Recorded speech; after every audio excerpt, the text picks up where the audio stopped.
కోటంరెడ్డి శ్రీధర్ రెడ్డి గారు.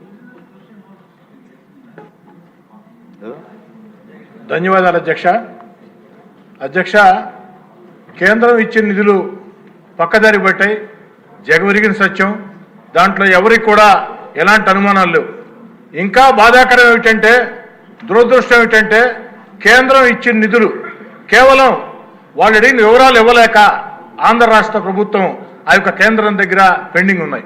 నేను రాష్ట్రం అంతా మాట్లాడటంలా నెల్లూరు రూరల్ నియోజకవర్గం గురించి ఒక్క సంఘటన చెప్పి ఆనాటి వైఎస్ఆర్ కాంగ్రెస్ పార్టీ ప్రభుత్వ దుర్మార్గాన్ని, ఆనాటి ముఖ్యమంత్రి జగన్మోహన్ రెడ్డి గారి దుర్మార్గాన్ని ఈ సభ ద్వారా ప్రపంచానికి తెలియజేయాలని చెప్పి నా కోరిక అధ్యక్ష.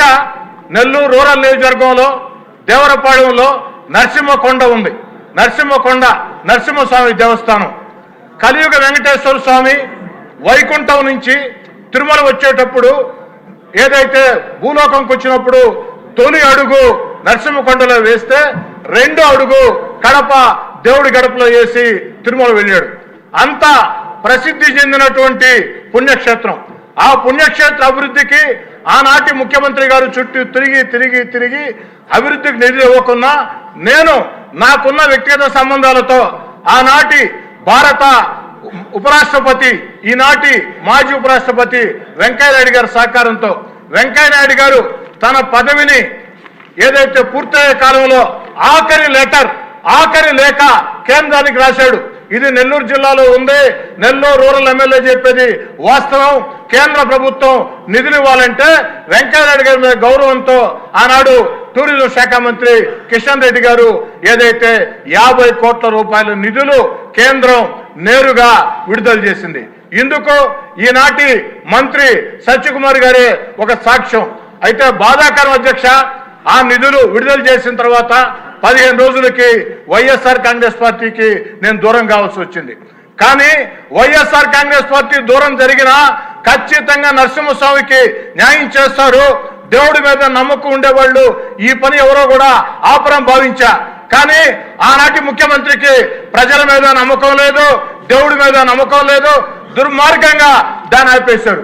అనేక సార్లు ఆనాటి ముఖ్యమంత్రి పేషి అధికారులకి, ఎందుకంటే ఆనాటి ముఖ్యమంత్రి పేషి అధికారులు ఫోన్లు చేస్తే ఫోన్లు ఎత్తుకోరు, ఎమ్మెల్యేలు ఫోన్లు చేస్తే గుడ్ మార్నింగ్ గుడ్ నైట్ మెసేజ్లు పెట్టి ప్రతిరోజు కూడా వెంటబడినా అతిగెత్తి లేదు.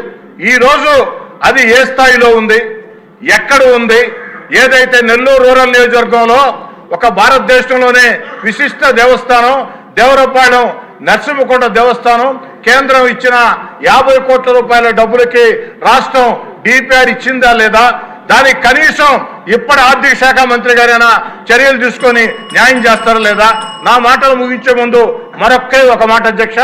నెల్లూరు చెరువు ఒడ్డున పవిత్ర స్వర్ణాల చెరువులో అమృత్ పథకం కింద ఆనాటి ముఖ్యమంత్రి చంద్రబాబు నాయుడు గారు 2014-19 ముందు, అదేవిధంగా పొంగూరు నారాయణ గారు ఎంతో చొరవ తీసుకుని నిధులు విడుదల చేశారు. ఎన్టీఆర్ నెక్లెస్ రోడ్ అని చెప్పని. కానీ కొంతమేరకు పనులు పూర్తయిన తర్వాత ప్రభుత్వం మారింది, ఆ పనులు ఆగిపోయినాయి. అయినా దాన్ని పూర్తి చేయాలని ఆనాటి ప్రభుత్వం ఎన్టీఆర్ గారి పేరు ఉంటే నిధులు విడుదల చేయదని నేను ఎన్టీఆర్ నెక్లెస్ రోడ్ మరియు గణేష్ ఘాట్ అని ఆనాటి ప్రభుత్వం తృప్తి కోసం అదనంగా పేరు చేకూర్చి అనేక ప్రయత్నాలు చేసిన తర్వాత టెండర్లు పిలిచారు. కాంట్రాక్టర్ టెండర్ వేశాడు. కాంట్రాక్టర్ టెండర్ వేసిన తర్వాత అగ్రిమెంట్ చేసుకున్నాడు. కానీ పనులు ప్రారంభించాల. ఇది ఎంతవరకు న్యాయం? నేను అడిగేది ఒకటే, అమృత్ పథకం రాష్ట్ర ప్రభుత్వం డబ్బు కాదు, కేంద్రం డబ్బు. మ్యాచింగ్ గ్రాంట్ మాత్రమే రాష్ట్ర ప్రభుత్వం. ఏదైతే నరసింహకొండ దేవస్థానం 100% కేంద్రం డబ్బు. అమ్మ పెట్టదు అడుక్కు తిన్నది అన్నట్టు ఆనాడు చేసిన ప్రయత్నాలకి అడ్డం పడ్డారు. ఈనాడు ఈ యొక్క ప్రభుత్వంలోనైనా ముఖ్యమంత్రి గారిని, ఆర్థిక శాఖ మంత్రి గారిని, పొంగూరు నారాయణ గారిని ప్రత్యేకంగా కోరుతూ ఉన్నా ఆ పనులు మొత్తం కూడా పూర్తి చేయాలని చెప్పని. ఎందుకంటే ఇవన్నీ యువ నాయకుడు నారా లోకేష్ గారు పాదయాత్రతో నెల్లూరు జిల్లాకు విచ్చేస్తే నెల్లూరు నడిబొడ్డున వేలాది మంది సమక్షంలో నారా లోకేష్ గారు నెల్లూరు రూరల్ నియోజకవర్గంలో ప్రజలకు ఇచ్చిన హామీల్లో ఈ 2 హామీలు కూడా ఉన్నాయి అని గుర్తు చేస్తూ వీటిని నెరవేర్చాలని కోరుతూ సెలవు తీసుకుంటూ ఉన్నా. ఓకే, ఆర్సార్ గారు.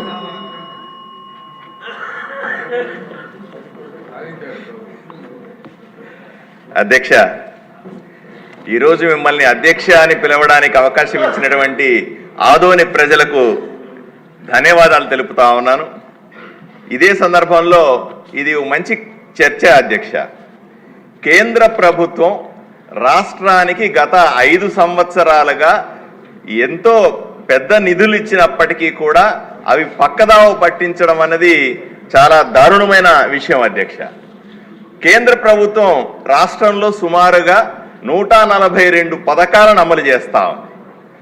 వీళ్ళు జగన్మోహన్ రెడ్డి గారి ప్రభుత్వంలో మనం చూసాం, నవరత్నాల పేరు మీద 9 రత్నాలు పథకాలు ఇస్తే రాష్ట్రమంతా బాగుపడుతుందని ప్రజలు నమ్మించినారు. నవరత్నాల్లో కూడా మీరు చూస్తే అధ్యక్ష, మొట్టమొదటిది గృహ పథకం అయితే దానికి 100% నిధులు ఇచ్చేది కేంద్ర ప్రభుత్వమే. అదేవిధంగా ఆరోగ్యశ్రీ అయినా సరే లేదా ఇంకోటి అయినా సరే అన్ని పథకాలకు కేంద్ర ప్రభుత్వమే డబ్బులు ఇస్తున్నా అవన్నీ మావే అని చెప్పుకుని ప్రచారం చేసుకుంది జగన్మోహన్ రెడ్డి గారి ప్రభుత్వం. దీన్ని మనమందరూ కూడా చాలాసార్లు ఖండించాం. నేను చాలాసార్లు చెప్పాను అధ్యక్ష, గ్రామీణ ప్రాంతాల్లో 100 రూపాయలు ఖర్చు పెడితే 80 రూపాయలు కేంద్ర ప్రభుత్వం సరాసరి పథకాలకు ఇస్తుంది అని చెప్పాను. నేను ఒక్క విషయాన్ని మీ దృష్టికి తీసుకొస్తాను అధ్యక్ష, మంత్రి గారి దృష్టికి కూడా తీసుకురావాలి. నా ఆదోని నియోజకవర్గంలో అధ్యక్ష, కేంద్ర ప్రభుత్వానికి సంబంధించినటువంటి పథకాలు డబ్బులు ఎన్ని వచ్చినా సరే రాష్ట్ర ప్రభుత్వానికి సంబంధించిన 10-20% గ్రాంట్లు కూడా ఇవ్వకపోవడం వల్ల అన్ని వెనక్కి వెళ్ళిపోయినాయి అధ్యక్ష.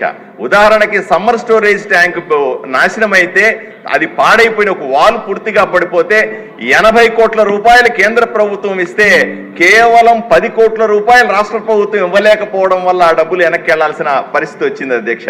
అంతేందుకు ఇంటింటి కొళాయి పేరుతో జలజీవన్ మిషన్ కింద 100% నిధులు కేంద్ర ప్రభుత్వం ఇస్తే ఈ రోజు కూడా 50% మించకుండా 50% కూడా ఇళ్లకు ఇంటింటి కొళాయి ఇవ్వకపోవడం ఎంత దారుణమో ఆలోచన చేయండి. అదేవిధంగా డ్రైనేజ్ అయినా సరే, రోడ్లు వెడల్పు చేసే కార్యక్రమం అయినా సరే, కనీసం యువత ఆడుకోవడానికి ఇండోర్ స్టేడియంకి సంబంధించిన పెద్ద ఎత్తున నిధులు కేంద్ర ప్రభుత్వం ఆదోని నియోజకవర్గానికి పంపిస్తే దాన్ని కూడా సద్వినియోగం చేసుకోకుండా వెనక్కు పంపించేసి లేదా పక్కదావ పట్టించిన ఘనత జగన్మోహన్ రెడ్డి గారి ప్రభుత్వం.